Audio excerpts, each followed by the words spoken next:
Hello, hello, hello, everybody, and welcome to a new episode of Full Court Cleveland, live from the Big Play Studios in front of cold, freezing, wavy Lake Erie. And here we are, Ryan, Tyler in the controls, Sam Amico, yours truly. My wife said, why do you say all your name? Just say Rafa. So I am Rafa. I am a man that I love to please my wife. So I am Rafa, Sam Amico, Ryan Tyler. Booby Gibson still fulfilling all the orders that came in for the Valentine special that he had. So he will be with us on future episodes. But Sam, here we are in the playoff. The only team in the NBA that already clinched a playoff spot. That means at least 6 spot in the conference by the victory over Miami last, when was it? Wednesday, right? Yes. I have no idea. Last Wednesday. So now the Cavaliers have 20 games to start getting their engines ready for the playoff. I won't say how happy you are, because I'm sure you enjoy what we've been watching. Sure. By the way, Sam and I sit next to each other as well at Rocket Arena. But how enjoyable has it been so far? It's been a great ride. My oldest boy said, I feel sorry for the people who are only waiting for the playoffs, because this has been so much fun to watch. And Ralph, you think about it, 3 12-game winning streaks, or 3 winning streaks of at least 12 games. Mm-hmm. The NBA's been around since 1947, and only 2 teams have done that. One of them's the Cavaliers, the other one 2006-07 Mavericks. But, and it's not really so much about the records and all that. It's how they've gone about setting them and that belief they have every time they go out. I don't know that I've ever witnessed a Cavs team like this that has taken the regular season so seriously and put their foot to the gas and is having so much fun along the way. I was asked last night, I had a little event with some season ticket holders at Rocket Arena, and they asked me about, the media attention and the international media, national media attention. We talked about it earlier in this year, in this season, and here on this show about how we were not being looked at as a serious contender. And I said to them, you know what? I don't care what they're looking at. I guess so far, according to we have had a very good 61-game start. And that's the way you got to look at it. The Cavaliers started 15-0. Everybody thought, wow, that's amazing. New coach, how can they do that? And then, we lost 3 games in a row in the middle of all that. But we have been consistent enough to continue to play our style of game, continue to force teams to play our style of game. And if you look at the numbers in those streaks, Sam, the defense has been consistent, 111 and change. Right. The offense has gotten better with the arrival of DeAndre Hunter, even more prolific. So there's really nothing not to like. Like Nick Gilbert would say, what's not to like about this Cavalier team? Yeah. Well, I was thinking the other day, maybe talk Ryan into looking this up. Has there ever been a player who's been traded mid-season and his team went 10-0? Google like that. DeAndre Hunter. I mean, that's a great stat to find out. But he just brought the team to another level in terms of defense when you're talking specifically about DeAndre Hunter. But I think everybody's raising their game in that area. We saw before the break or before the show those 3 games at Boston, and Portland and Chicago. Those games, they all trailed by double digits, and they just were able to ramp up the defense. Their offense is going to be fine. There's never going to be a problem with this team scoring points, I would think. But the defense, to me, is a big reason they've been able to extend this win streak, and DeAndre Hunter's a big part of that. Even when he's not scoring, which he's usually scoring, but even when he's not, you just see so many great plays that are kind of those intangible plays. And that makes him a fit because the rest of the guys had already been making those plays. Well, we're so excited about what the Cavs have been going through that I forgot to tell you what we're here to do today. We are going to talk about Cavs headlines, of course. We're going to look around the association. LeBron James and Luka Doncic are second in the West. The Mavericks, I don't know what they stepped on or what they need to get a clean of, but things are going from bad to really bad to just really, really, really bad. Like, if it wasn't for bad luck, they would have no luck at all.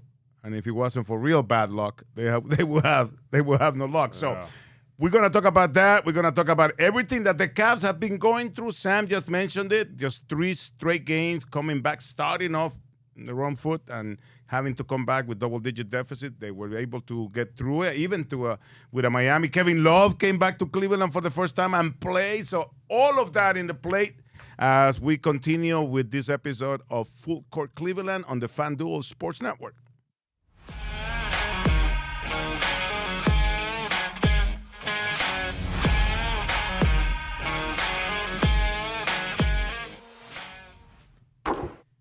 Welcome back, everybody, to Full Court Cleveland. Ryan, Sam, and yours truly, Rafa, from the Big Play Studios. And it's time to go see and check our Cleveland headlines that are brought to you by our good friends at Garage Beer. Remember, Garage Beer comes in just 2 flavors, classic, light lager, and lime. Which one is your favorite, light lager or lime?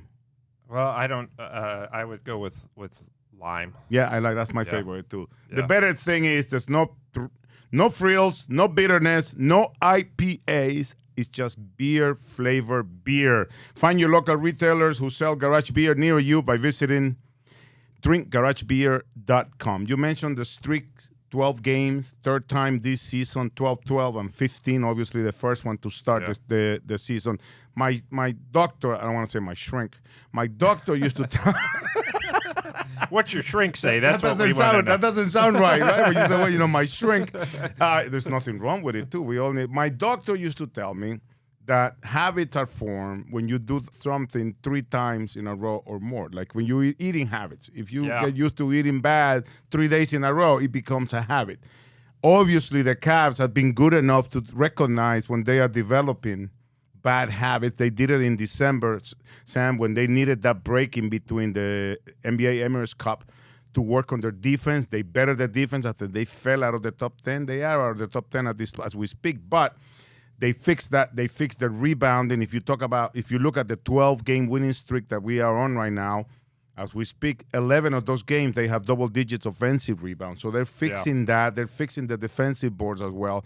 But Sam, the beginning, the bad start, it's something that you cannot afford to get used to doing, especially in the playoff when the game is slower, when scoring comes at a premium, and 20 points in the playoff is a lot harder to come back from, no matter who you're playing. And obviously the competition is going to be a lot better. So what do you think is going to happen in these next 20 games for the Cavs to fix the little nicks they have in their offense to start the game and in lapses of the game? Yeah, I think Kenny Atkinson knows what time of year it is, and this is, just from having an experienced NBA coach in Atkinson, this time of year generally is the time when teams that have wrapped up playoff spots might just start thinking about only the playoffs and getting out of their good habits.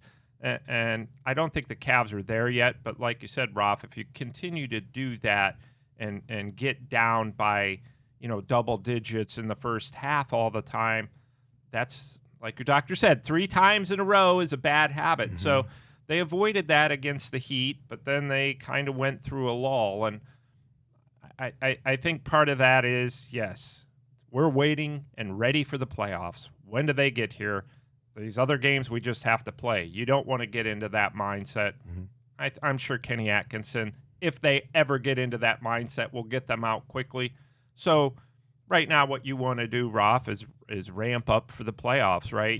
Yeah. You want to – I like how the Cavs are periodically resting people, not resting them all at once, but, rested Donovan Mitchell, rested Evan Mobley, and doing it wisely. So, if there's anything we ever have to say that's not going perfect with this team, you're absolutely nitpicking because at this point they're 52-10 and have won 12 straight. And it's not a matter of nitpicking, and you're right. I mean, but you have to look at things and also, for example, the Celtics game.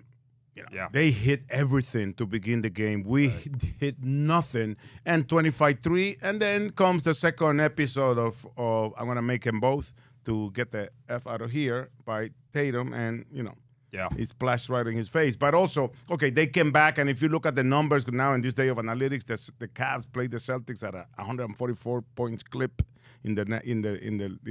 from the 6 minute on the first quarter. Then you get to the other games, in the one in Chicago. I think it's human nature I was explaining to my wife. I was like, it's a human nature. It's hard for the players to come out on court with the energy they had in Boston, Right. when they're gonna face a Bulls team that has either their starting lineup traded or hurt. Yeah. And you face players that are looking for jobs, that are looking for minutes, that are looking to just starting already for next season. So it's difficult. And I thought like the game against Miami was the most dangerous one because that's a well-coached team. It's a team that has been together, the team that knows how to win. So if you, my thing with that is if you give a team any hope of being able to sneak out a victory, then you're in trouble in the fourth quarter because now it's a game. Right? Yeah, right. And it happened with Miami. It happened with Portland. We went to OT in Miami. Duncan Robinson stepped out of bounds, and even he made the three. So, but those are the things that happen in basketball. And the good thing is that these are things that can easily be corrected if the team stays focused on what it is that is about to happen, what it is that we've been trying to get that bad taste out of our mouth for the last 3 years. So. Yeah. It's always, it's always dangerous to play teams where the guys are fighting for minutes, which is what you saw in Chicago because they were down, 3 guys, Josh Giddey and Vucevic and Lonzo Ball. So the guys who were playing were, they're fired up. I'm going to make the most of my opportunity. They had same kind of situation against Miami where guys who weren't playing a lot got a ton of minutes. So they're going to go super hard. At the other end, if you're the Cavaliers, you're seeing these guys coming, and you're kind of like, like you said, it's human nature to just think this isn't the Boston Celtics or New York Knicks or Thunder. It's a wounded Miami Heat team or a wounded Chicago team. So, yeah, that's part of it, I'm sure, when you talk about, not maybe playing. We get concerned. I shouldn't say concerned. That's the wrong word, but fans kind of look at things like, well, why aren't we just blowing everybody out? Yeah. But that's just not the way the NBA works. So they've been magnificent when it comes to, you know what? It's winning time. Let's go out and win the game. And they have been doing that, 12 games. Yeah. And in this week that we're about to go into, there's 3 games, 2 of them on the road, starting Charlotte. And we'll talk about it later, Charlotte, Milwaukee, and at home against Brooklyn. But let's go back to number 12. The longest winning streak that DeAndre Hunter had with the Hawks this season was 6. Yeah. He's on a 10-game personal winning streak since he showed up. And he has done it, Sam. We talk about his impact, and we talk about how the Cavs needed a wing. And I always say we not only got a wing, we got a defender, and we got a wing that can create his own shot, and we got a wing that is not selfish and has come in and fit. Like he was like order to those specifications, right? That's how great a move Kobe Altman made in the trade deadline. But everything else just incredible, impossible to put into words the impact that DeAndre Hunter has had off the bench as a starter. And I don't know, I'm sure you have paid attention, but in the last couple of games, in the closing minutes. So that's why we will talk about who cares if you start or you finish, or if you start or if you come off the bench. It's who finishes. And lately has been Jared Allen that has been leaving his spot to DeAndre Hunter in those closing minutes. And Kenny Atkinson has praised Jared Allen for that in his professionalism and says he understands. He's part of this big picture. He's with this all the way and has had a great attitude. And Kenny Atkinson has said that's not always easy to do what Jared Allen has done and lose maybe some key playing time to DeAndre Hunter. But everybody's happy when you're winning. Hey, he says one guy that is going to be happy with the team winning and with whatever is needed of him is my guy, Jared Patrulla Juvenil, Mod Squad. Do you ever watch the show Mod Squad? I did. Don't tell me you're too young for that. No, I know just you a had chisel typewriter and hammer. Right. But no. I've seen reruns of the Mod Squad. Ryan, do you ever watch the show Mod Squad? I've never heard of it, Ralph. Oh my God! Let's go to a break and we'll come back. I gotta make sure Ryan here Googles Mod Squad and why I call Jared Allen Mod Squad. We'll be right back on Full Court Cleveland.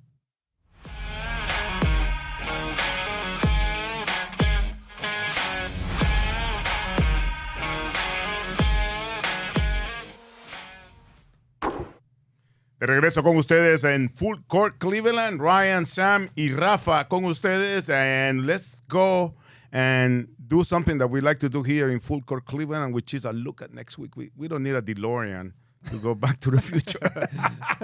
I bet Ryan's never heard of Back to the Future. 88 miles an hour and Heard of that plutonium. You do know about that movie, right? Yes, Ryan? of course, of course. I have usually, like, my daughter, that like they were like cinematographically repressed. They like I always like try to quote movies and everything, and they're like, I never watched that. I wasn't born when the movie.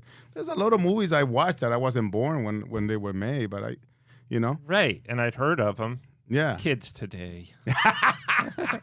Well, let's look into the future. 3 games while we are going to be away from you, and start in Charlotte, where the Cavs had won by 14, 14, and 10. And speaking of teams that are hard to get up to, even though they're getting a little healthier, but still a team that went through a lot during the trade deadline with Mark Williams still in the roster. Yeah. What's your take on that game on the road for the Cavs? Well, everybody's going to now, you've got a target on your back if you're the Cavaliers. Everybody wants to end this winning streak and beat the number 1 seed in the Eastern Conference.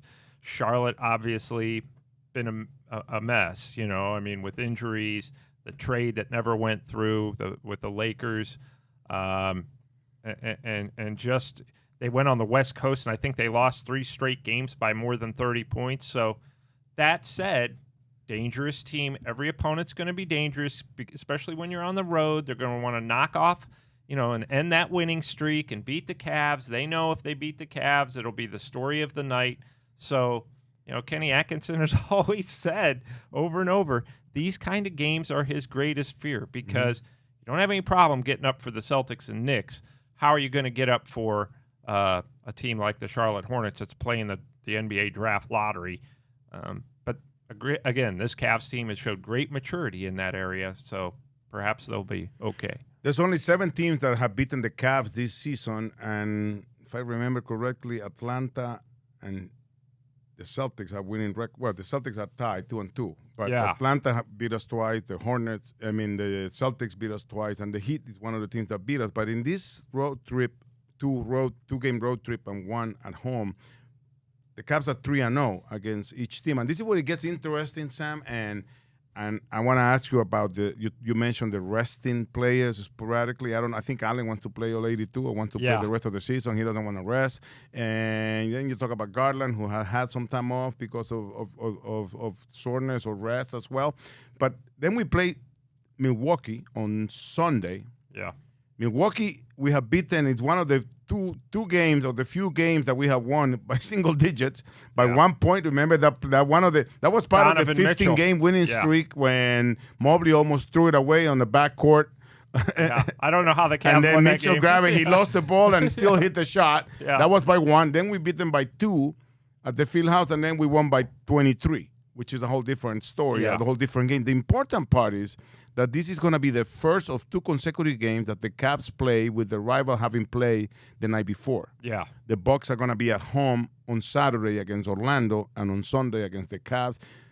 Advantage, not advantage, depending on what Doc Rivers is going to decide to do with his veterans. That some of them have been resting, and some of them are just aging. Yeah, with Milwaukee, again, another team that believes they can win the Eastern Conference and has a case for that. After they made that trade for Kyle Kuzma. Wait a minute, they have a case now, or had a case going into the season? They had a case going into the season, but I think that they think, what, we can get out of this with if Giannis is healthy and Lillard and Kuzma. Mm-hmm. I don't know if they're right, but I'm sure they believe that, and this is their opportunity to prove that. If the Cavs beat Charlotte on Friday and then go into Milwaukee with that winning streak intact, again, you're facing a good team in their building that's going to want to end this streak. So, those are always matchups. How do we match up with the Bucks now that they have Kuzma?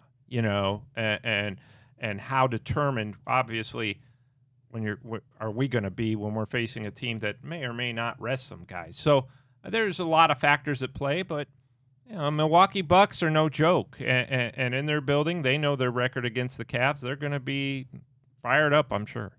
And they have the freak that can take over anytime he wants. And especially against the Cavs and against the best team in the NBA, I'm pretty sure they're going to bring it in. They have a big guy that loves to shoot threes. When I was with the Nets in Brooklyn, that's when he started doing his Brook Lopez started doing his shooting. He went from like 3 triples to like 151 season, and he's shooting pretty well. But going back to the schedule of what's coming up for the Cavs, then on Wednesday, the Nets come back to Rocket Arena,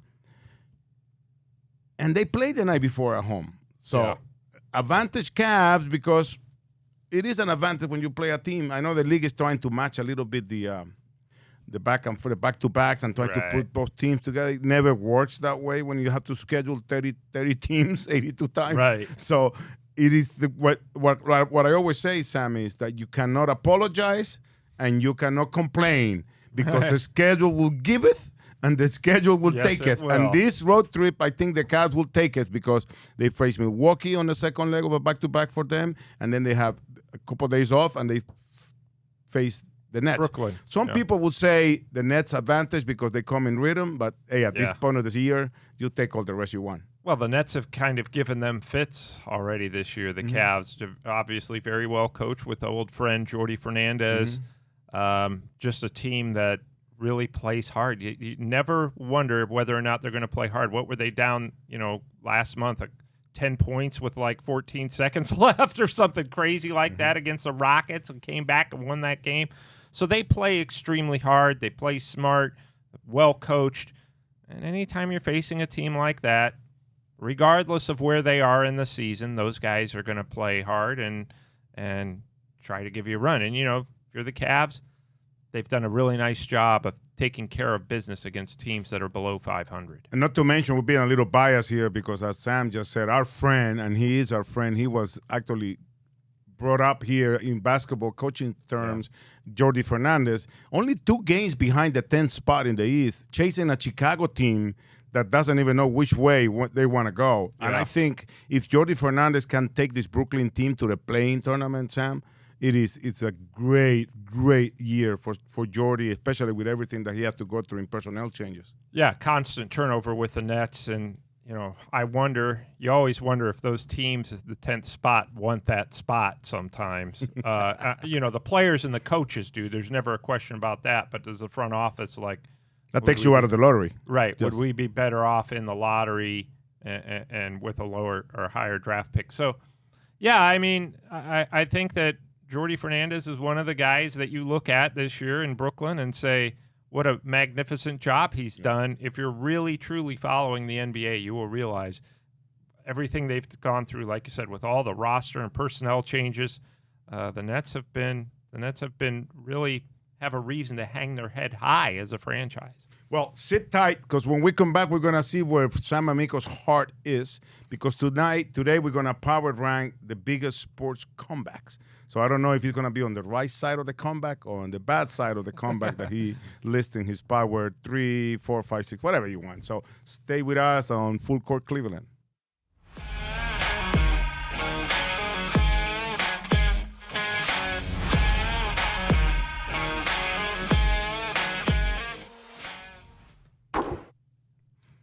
And here we are back at you on Full Court Cleveland from the Big Play Studios in front of beautiful, wavy Lake Erie. Now, it was frozen like a week ago, and now it's like water bouncing off the rocks, and the planes are tied up in all over the place so they don't go away with the 40-mile-an-hour wind that we have here at the airport. But it's time to rank, in honor of the Cavs overcoming the 25-3 deficit versus Boston in the game that they actually came back and won. We are going to power rank the best. See, it just happened with learning Portuguese. The best comebacks in the world of sports. I don't want to just give you the NBA. You are free to choose and pick whatever you want. I know you cover many sporting events. What comes to mind? Well, this is off the cuff because, as Ryan will tell you, I do know show prep. But I obviously that New England Patriots Atlanta Falcons Super Bowl where the Patriots were down 28-3 at halftime, and everybody knew they were still going to win, even though they were down 28-3. People were like, the Atlanta Falcons aren't going to win the Super Bowl. I think that obviously last season the Cavs down 18, I believe, at home against the Orlando Magic in Game 7. Yeah. That was a recent comeback. And then to me, the greatest that I've seen, obviously, from a Cavs standpoint, is that Celtics game where Jason Tatum was telling him to get out, and Jaylen Brown. And, you know, I just looked at that game. I'm like, I can't believe the Cavs are just getting run out of the gym right now. But I thought, my buddy texted me, and I said, you know, 25-3, honestly, it doesn't mean anything because there's so much time in this game. But seeing Tatum do that, and then the Cavs chip away and come back and win that game, and Tatum going viral because of that, I thought that was Didn't fantastic. we come back down 20 as well when Grant Williams said, I'm making both, and we won in overtime? Yes. And he missed both? He missed both, yeah. So those aren't the greatest in sports history, but I mean, were you something a that fan? I know our producer here wasn't even, I don't think, do you know that there used to be a Houston Oilers team? Yeah, are you talking about the Bills comeback? They're down, what, 35-3? Yeah. Is that right? With the backup quarterback. Yeah. With Walsh. Came back and won that game. Yeah, against Warren Moon and the Oilers. Yeah. Who was the Bills quarterback? Walsh. He used to coach Indianapolis recently. I might have from Maryland. I forget his. I got the German in my head right now, but I forget. His last name's Walsh. I thought so. Yeah, I might be wrong. Don't quote me on it, but I'm sure. I'm sure a producer will help us to find out what the quarterback. Maybe by the end of the show. How about the curse of the Bambino being broken by the Red Sox? Remember when they beat in 2003? The Yankees were up 3-0. Yeah, and they came back and. I don't know, for some reason they kept pitching to Big Papi, and I was a New Yorker. I am a New Yorker, so I was following that. You were very wholeheartedly, and everybody said, "Oh my God!" But you do the Guardians. I'm all Guardians right now because the Yankees actually cost me money. The Guardians pay me. Right, exactly. It's a big difference if you guys don't figure that out. And how about the Warriors blowing a 3-1 lead in the series? Oh well, yeah. If we're Come talking, on, you got to include that. 2016, 73 don't mean a thing without the ring. Right? Yeah. I mean, if we're talking an entire series, yeah. I mean. 3-1 Cavs coming back from that deficit was fantastic. Back in the 80s, too, there was a Browns game, playoff game. I'm pretty sure it was against the Jets. And they were down like 25-3 at halftime. It was like 84, 85, somewhere in there, maybe 86. I vaguely remember it, but I just thought the Browns were toast. And they came back and won that game, I believe, in overtime, and then made it to the AFC Championship. But... yeah, sorry, I can't be more specific. Are you a golf fan? A golf fan? The 2012 Ryder Cup when the Europeans were down like 12-6 on Sunday, and they just came back and just ran over the Americans on Sunday. I do remember that. I know cup. You like golf because you said you like to take naps. And Frank Reich. That's Frank Reich. But he was a coach, right? He coached the Colts. The Colts, yeah. In 2005, and I bring this up because I don't know how many football / quote soccer fans are here, but the Champions is being played right now. And in 2005, in the finals, Liverpool against AC Milan, Milan was winning 3-0, and Liverpool came back in the second half and won the game. Because usually the final is just a one-game affair. Usually it's like a back home and away until you get to the final. It's just one. So 3-0 in soccer for one half. It's like that's amazing. Yeah. So that was. We need to get Jack in here and get some hockey comebacks. Ralph, as a baseball guy, I'm shocked you didn't bring up 2004, the Red Sox coming back. Yeah, 0-3 to the 3-0. Yeah, and then how about the everybody talks about the 3-1 lead. The Guardians blew a 3-1 lead. Was it still the Indians when they lost the World Series? It was the Indians. Yeah, in 2000. And it wasn't really the Indians. It was Mother Nature that decided to rain after that homer. Yeah, but that killed all the momentum in that 2016 World Series. Yeah, that was an amazing year for Cleveland. Stipe Miocic won he started the championship wave. And then the Calder Cup championship by the Monsters. Yeah. The Cavs. And then I remember the night the players got the rings was the first game of the World Series. Was the first game of the World Series. Cavs played the Knicks, I believe, and was a clunky kind of win, as ring night always is, and beat them. But yeah, the World Series was going on right across the street. I remember pulling into the parking garage. Now, obviously, Ralph, we have special free parking, but pulling into the parking garage and seeing the signs that said parking $250 just to park that day. Yeah. So Hey, you know what I wanted to say? We have time to do. If you guys have any questions for Sam, we have to make a segment like Ask Sam. Whatever you want to ask Sam or Ryan or myself, just send us the tweet at Full Court Cleveland, right? Or a big play. I want to see what kind of questions our fans come up with, and we can actually make it a segment. We want you guys to be part of our show. That'd be great. Ask whatever you want. Ask away. I'm not telling you I'm going to answer with the truth, but hey, just ask anyway. We'll be right back with Full Court Cleveland.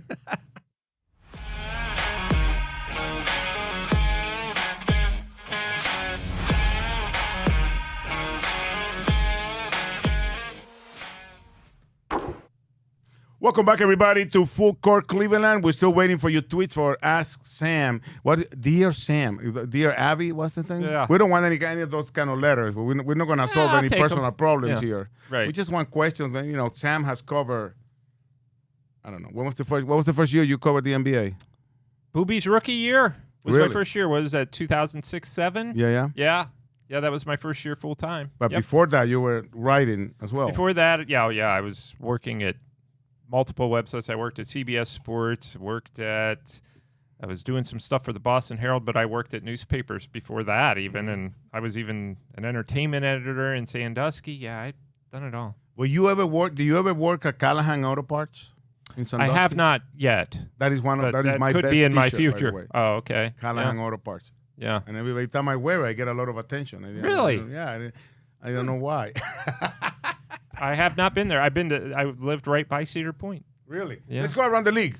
All right. It is imperative that we start this session around the league with LeBron James putting another page in the record books of this history of the NBA, becoming again, I don't know how many of these records we have, like the only guy to get to 50,000 points combined playoff and regular season. When you make 8 straight finals, that means that's a lot of games, right? Yeah. But 50,000 points, we already think 40,000 in regular season is almost like one of those records that won't be broken. Right.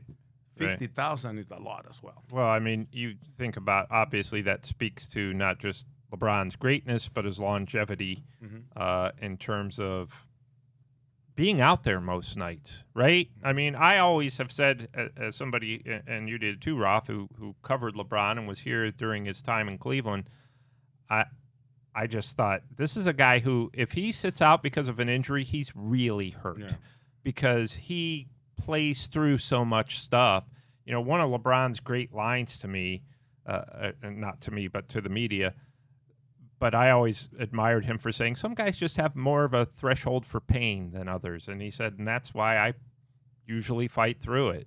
So the fact that he's been able to do what he's doing at this age and continue to do it, really, I don't know if we'll ever see it again. Kareem Abdul-Jabbar, who hit many playoff points, 44,000 points, 149. Karl Malone, 41,000 and change.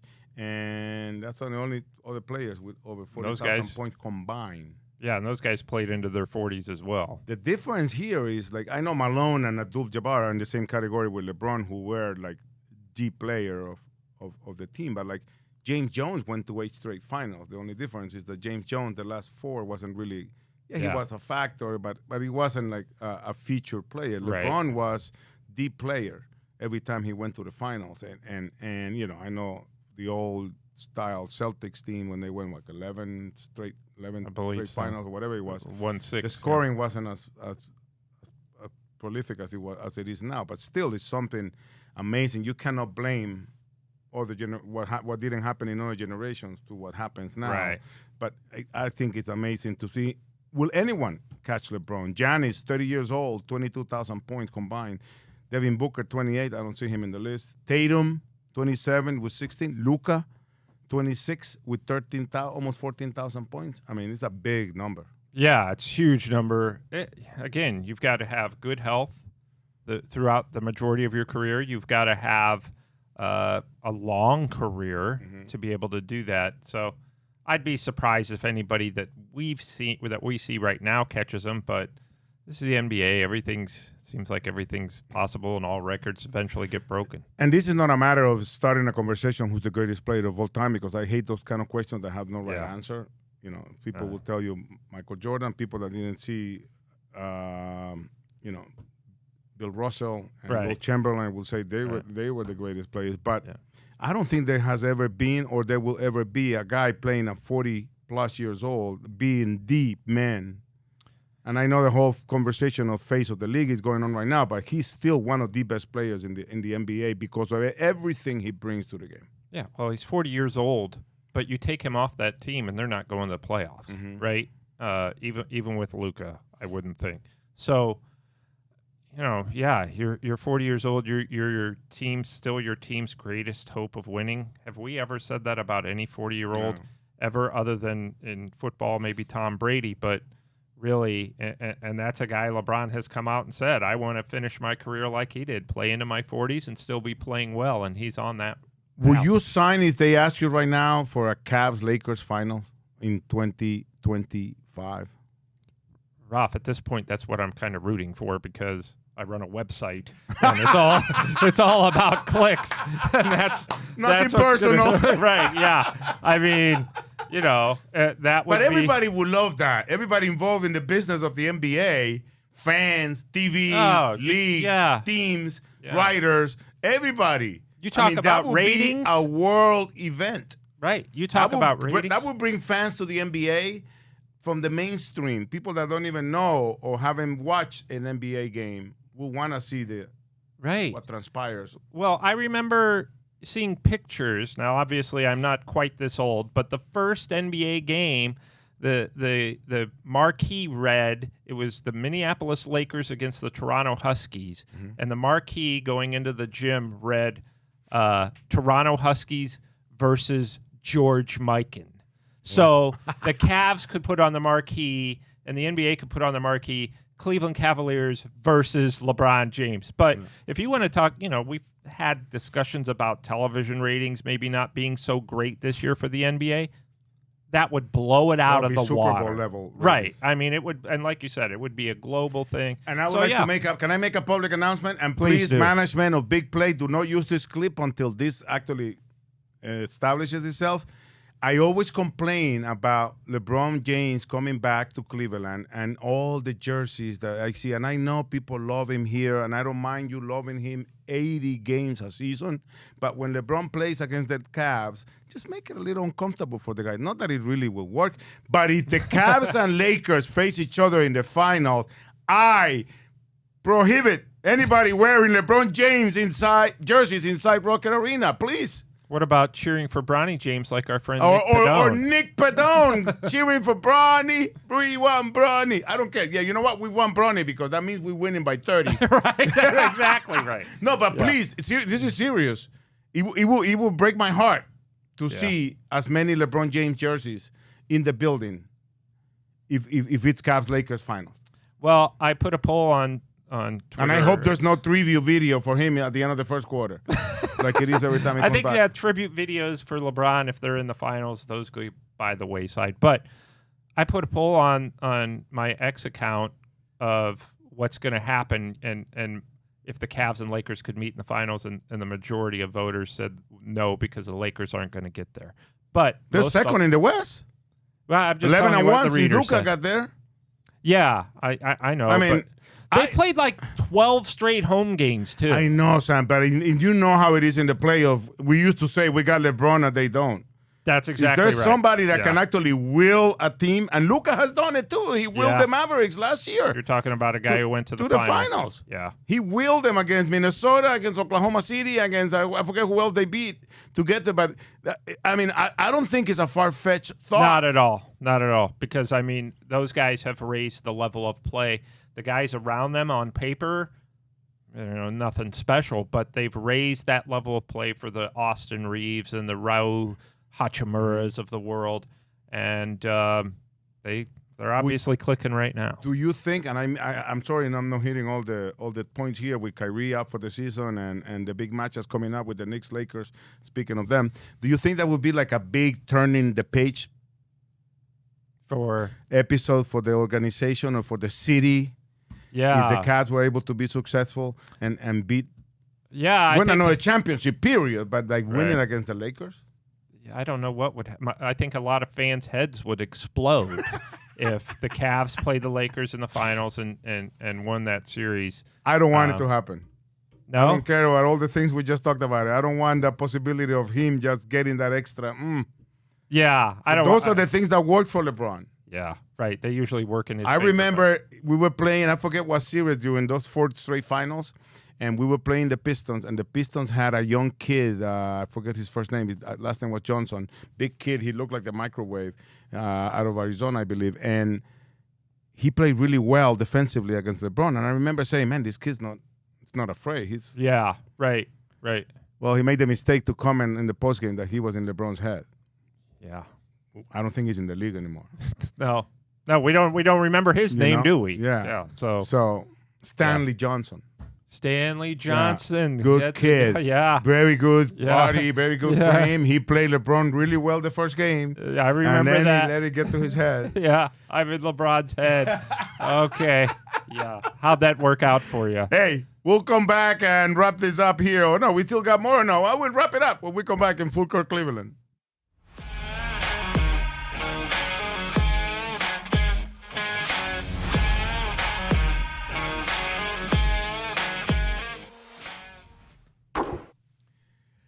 Down the stretch, they come here in Full Court Cleveland. Ryan, Sam, and Rafa. And Sam, big news coming out of Rocket Arena. Not only the name changed recently, but Eric Clapton is going to be in September 11. Are you a Clapton fan? Yeah. I mean, I was at one time. Do you know who Eric Clapton is, Ryan? I sure do, Rob. Okay. How about who's the one here that was telling is the Barry Manilow fan? That's probably me. Are you a Barry Manilow fan? No, but I like to pretend I He's am. coming to Rocket is. Arena. Didn't you say Mark Price was a big band? Mark Price is a huge Oh man, Barry I was Manilow trying fan. to remember. Mark Price saw him in Las Vegas. Wow, I forgot to tell him he's gonna be at the Rocket Arena as well. And the most important thing I wanted to share is, now that I'm working with the Social Impact and Equity team, he has started a contest. And if you can go to my Twitter and look at the link, you can vote. He's going to donate $5,000 to a music teacher for instruments in one of the schools in the city of Cleveland, and $5,000 to the teacher, and he's going to announce it on his concert at Rocket Arena. I owe you the dates, but I thought it was amazing that he's trying to do that. When I was a kid, Mark Price and his brothers sang at my church. Really? So he's quite a singer. Wow. And he's really into Barry Manilow and the Bee Gees. I tweeted Barry Manilow, and I said, if there's a teacher named Lola, I'm voting for her so you can sing to her. Her name was Lola. That's the only song I know. That's the only Barry Manilow song I know, by the way. Yeah. And to top it all off, not only the MAC tournament is coming to the Rocket Arena, but also the NCAA Thursday and Saturday or Friday and Sunday. I forget which one of the first round, which is probably the best weekend in sports. I love that weekend. It's huge. I'm always a little disappointed when the NCAA tournament's down to 8 because I'm like, that huge weekend that kicked it off was it really is. It's one of the most fun weekends in sports, and generally I have a hard time working because I want to watch those 10 a.m. games on that day and watch all of them. But, Ralph, is there any way you can get us into that? Yeah. Yeah? I can. All right. Yeah. We'll go together. Okay. If you can handle sitting with me longer than this. I'll be a reporter. Bring I'm Ryan. actually going to be scouting because I'm going to be doing the Final Four in San Antonio. Wow. So I'm actually got to go to work. So I need your expertise to help me out. That'll get you far. Well, before we go and we give up this studio, what are you giving up for Lent? Are you a practicing Catholic, I Catholic? believe? No, I'm not. Yeah. I'm a Protestant. I have tried a lot of stuff. I'm thinking of giving up Lent for Lent. See how that goes. Yeah. God's up in heaven right now saying, bring me a book of life and an eraser. But yeah, no, I it's interesting. I came from a Catholic family. My parents did. And then we moved to the Protestant church when I was a very young age. I was raised Catholic, and I never, ever heard anything about giving something up for Lent other than meat on Fridays until I came here. Yeah. And everybody's like, no, I don't drink. I'm not drinking for this. We don't drink anyway. Do your thing. We'll be back next week, hopefully with the Cavs still on a winning streak. Thank you for tuning in. Remember, send your questions for Sam, Ryan, or myself at Full Court Cleveland or at Big Play, and we'll see you next week.